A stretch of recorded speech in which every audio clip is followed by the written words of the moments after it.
yang berkaitan dengan materi kurikulum Merdeka. Apa sih budaya positif? Nah, budaya positif itu kepatuhan yang timbul atas kemauan dari diri sendiri atau motivasi intrinsik, berarti dari dalam hatinya. Atau hal ini bisa terjadi jika anak memiliki kesadaran dari dalam dirinya untuk melakukan suatu perbuatan. Tapi karena di TK anak-anak belum punya kesadaran, motivasi itu bisa datang karena penanaman pembiasaan. Pertama mungkin dipaksa. Dalam artian dipaksa bukan itu harus seperti ini, tidak. Tapi mereka mengikuti kesepakatan yang sudah kita bicarakan di kelas. Misalnya, anak-anak ketika mau masuk kelas harus melepas sepatu. Kenapa? Kalau dipakai di dalam ada bekas debu, ada bekas menginjak kotoran, nanti kelasnya kotor. Sepakat tidak? Biar kelasnya bersih. Iya Bu Guru. Ketika sudah disepakati, itu namanya kesepakatan kelas. Karena dibikin oleh anak dengan guru. Itu nantinya ada beberapa pokok bahasan. Yang pertama disiplin positif yang tadi itu. Yang kedua posisi kontrol manusia. Setiap anak akan memiliki kebutuhan dasar. Kita memiliki kebutuhan dasar. Kemudian juga keyakinan kelas. Yang kelima segitiga restitusi. Jangan salah. Kontrol itu ada 5. Siapa yang menjadi posisi kontrol? Guru.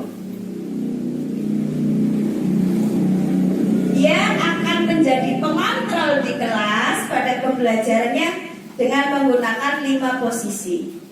Nanti jenengan bisa meraba ke diri sendiri, selama ini apa yang saya gunakan. Yang pertama, penghukum. Pada posisi ini, orang-orang yang menjalankan posisi penghukum senantiasa mengatakan bahwa sekolah memerlukan sistem atau alat yang dapat lebih menekan murid-murid lebih dalam lagi. Bersalah. Guru akan menggunakan keheningan yang membuat orang lain merasa tidak nyaman, bersalah, atau rendah diri. Kamu tidak tahu, misalnya ya, kamu itu senangnya ribut terus, bikin Bumar pusing. Temannya sudah mulai duduk, kamu lari-lari terus. Coba temannya lihat. Nah, seakan-akan anak itu membuat gurunya itu pusing, membuat gurunya itu nanti gagal. Itu namanya pembuat rasa bersalah. Kamu gak kasihan sama Bukur? Bukur udah capek dari rumah. Kamu di sini rewel. Seakan-akan gurunya itu ya Allah ngeles seperti itu.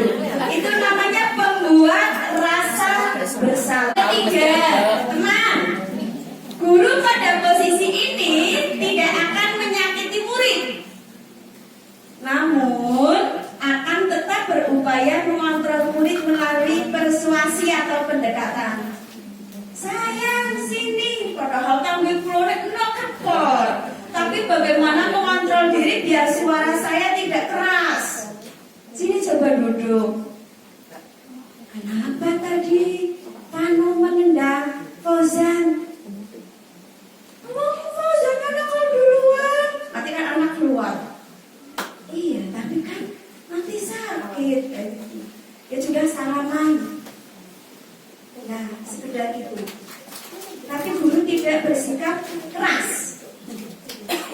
Itu posisi sebagai teman. Dan saya yakin guru TK itu kebanyakan di posisi itu. Jengkel sepinten orang mungkin mari murid TK itu. Anaknya sepinten orang mungkin terusan. Oh, anak besar kan tidak mungkin. Tidak mungkin. Jangan seperti itu. Posisi pemantau nomor 4. Ini biasanya pada SD, SMP, SMA. Posisi pemantau berdasarkan pada peraturan-peraturan dan konsekuensi dengan menggunakan sanksi. Konsekuensi kita dapat memisahkan hubungan pribadi kita dengan murid sebagai seseorang yang menjalankan posisi pemantau. Guru BK. Biasanya pada guru BK. Tik, teka awan, kanggene, sepatune putih. SMP panggil. Kamu tahu SMP misalnya pakainya sepatunya apa? Hitam, Pak. Sudah tahu peraturannya? Sudah, Pak. Kamu pakainya apa? Putih, Pak. Nah, berarti kamu sekarang sepatunya lepas, atau pulang ambil sepatu, atau minta sepatunya diantar. Itu posisi pemantau. Ada kesepakatan dulu, peraturannya harus dijalani, dia salah, memberikan alternatif. Sepatunya apa dulu? Harusnya hitam, dia pakainya sepatunya ada putih. Kalau kamu mau tetap masuk belajar, harus ganti sepatu, boleh minta diantar atau diambil. Kesalahannya sama. Yang untuk menjadikan nanti kesalahannya terhapus juga solusinya, tapi caranya keras. Kenapa? Sudah jadi peraturan, nggak boleh dilanggar. Seperti itu, ya. Dan di TK sepertinya kayaknya ya kita harus fleksibel. Posisi paling bagus, manajer. Posisi di mana guru berbuat sesuatu bersama dengan murid, mempersilahkan murid mempertanggungjawabkan perilakunya, mendukung murid agar dapat menemukan solusi atas permasalahannya sendiri. Murid diajak untuk menganalisis kebutuhan dirinya maupun kebutuhan orang lain. Di sini penekanan bukan pada kemampuan membuat konsekuensi, namun dapat berkolaborasi dengan murid bagaimana memperbaiki kesalahan. Bredel, anjingnya sampai lepas, dibawa ke BP. Gurunya karena dia bersikap sebagai manajer akan mendudukkan dua anak. Tadinya seperti apa sih? Kenapa bisa berkelahi? Indah ngomong, aku ngomong, ini nih. Oh iya benar, kamu tadi mengajak bapaknya Indah, jadinya Indah marah. Iya Pak, tapi saya kan harusnya jangan ditarik ininya sampai lepas 3. Iya benar Indah. Iya Pak, mau tadi saya marah, emosi ya tak tarik. Nah, kamu betul mempertahankan kehormatan orang tua, tapi kamu juga tidak boleh menyakiti teman, merusak milik teman. Dibetulkan dulu, tapi kemudian tindakannya dikonfirmasi apa yang salah, apa yang betul. Demikian juga saya. Nah, kenapa tadi narik? Ya mau saya emosi Pak, saya juga biasa kayak gini. Akhirnya dua-duanya dikonfirmasi. Mana yang salah dari tindakan Indah, mana yang salah dari tindakan Marfu'ah. Kemudian harusnya ketika hal itu terjadi, sebetulnya apa yang paling baik? Kenapa sebagai teman harus saling menyakiti? Kenapa tidak saling mendukung? Yang ketiga, solusinya. Nah ini sekarang coba Marfu'ah. Ini bagaimana Indah mau sekolah, kancingnya lepas 3. mikir, coba Indah bagaimana? Indah mau pulang nggak bisa Pak, rumah saya kan jauh. Nanti kalau saya pulang kancingnya lepas saya dimarahi mama. Nah, ini bagaimana? Boleh tidak saya ke guru ekstrakurikuler? Mau apa? Mau pinjam benang sama jarum, mau tak pasang kancingnya punya Indah. Solusi dari kesalahannya langsung dicari oleh anak. Anak tahu kesalahan, tahu jalan keluar, kemudian didamaikan. Di TK, masalahnya kadang sedikit, tapi terus menerus. Ada cek, cici bales, cek, cici dorong. Seperti itu manusia. Kenapa bisa terjadi kelas seperti tadi? Karena kita itu butuh bertahan hidup. Satu, makan, tempat tinggal, ya.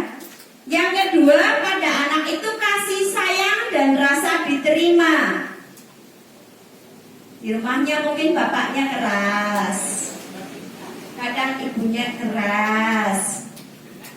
Tapi ketika di sekolahan ketemu bu gurunya bisa bermanja-manja, akhirnya egois. Aku pikir yang mau aku baik, orang kena nangkene.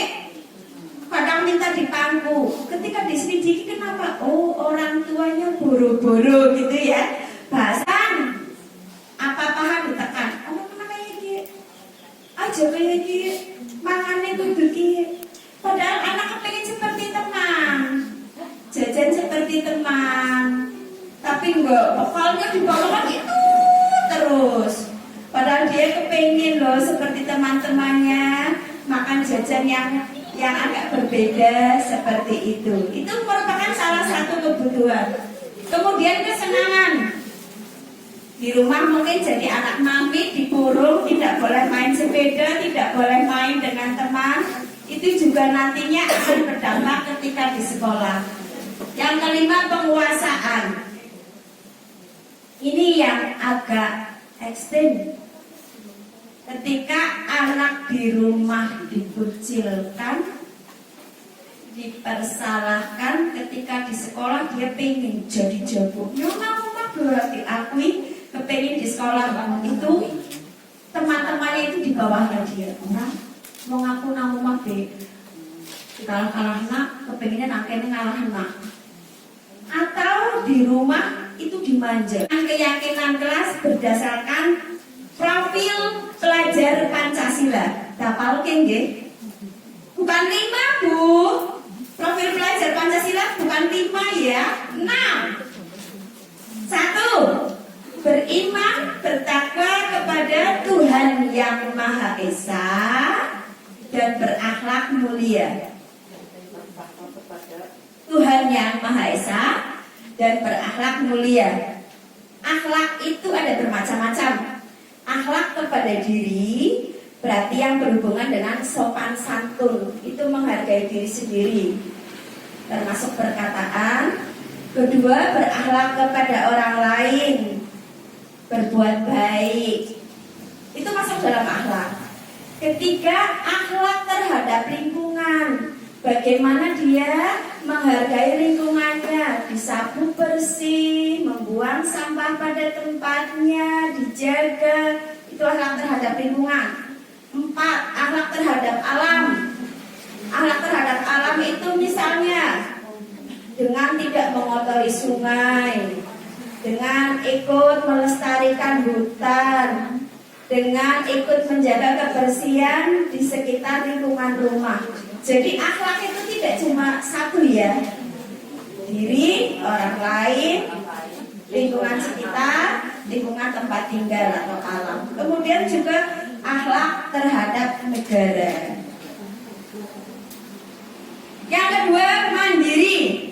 Insya Allah kalau di TK tugas kita semua dari pertama masuk kurang diajak kemandiriannya untuk dipupuk. Yang ketiga, benar